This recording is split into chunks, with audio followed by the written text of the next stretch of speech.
Okay, good morning. This is Florence, the mathematics user, and this is the second part of the video on inverse of a matrix. In the first part, we established how to go about it. Now let's solve questions here. Now we have our first question giving us matrix A is 1, 2, 3, 4. We have to find the inverse. So we said 1, you find the determinant.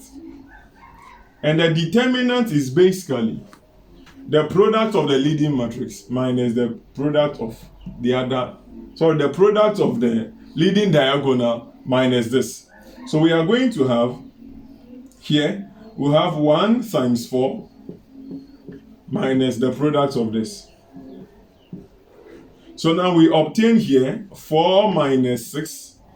Then finally we have negative 2. So this is the determinant. So to find the inverse, we mentioned that it is the inverse of the determinant multiplying the matrix. But we said when it comes to the matrix, we interchange the position of the leading elements of the diagonal. Then we negate this. So here, inverse of this is going to be, that is 1 over negative 2, which is basically negative 1 over 2. So we are finding the inverse of A. Multiplying here, but remember we interchange this, the element of the leading diagonal. So we now have 4, 1.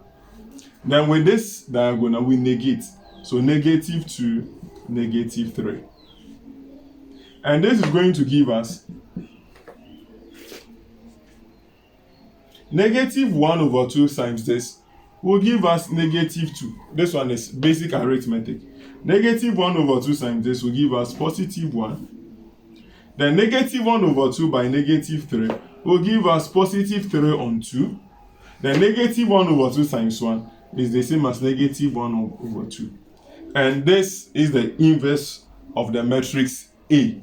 Now, in the next video, we'll solve the B. Then I will allow you to solve the C. And this is Florence, the mathematics tutor.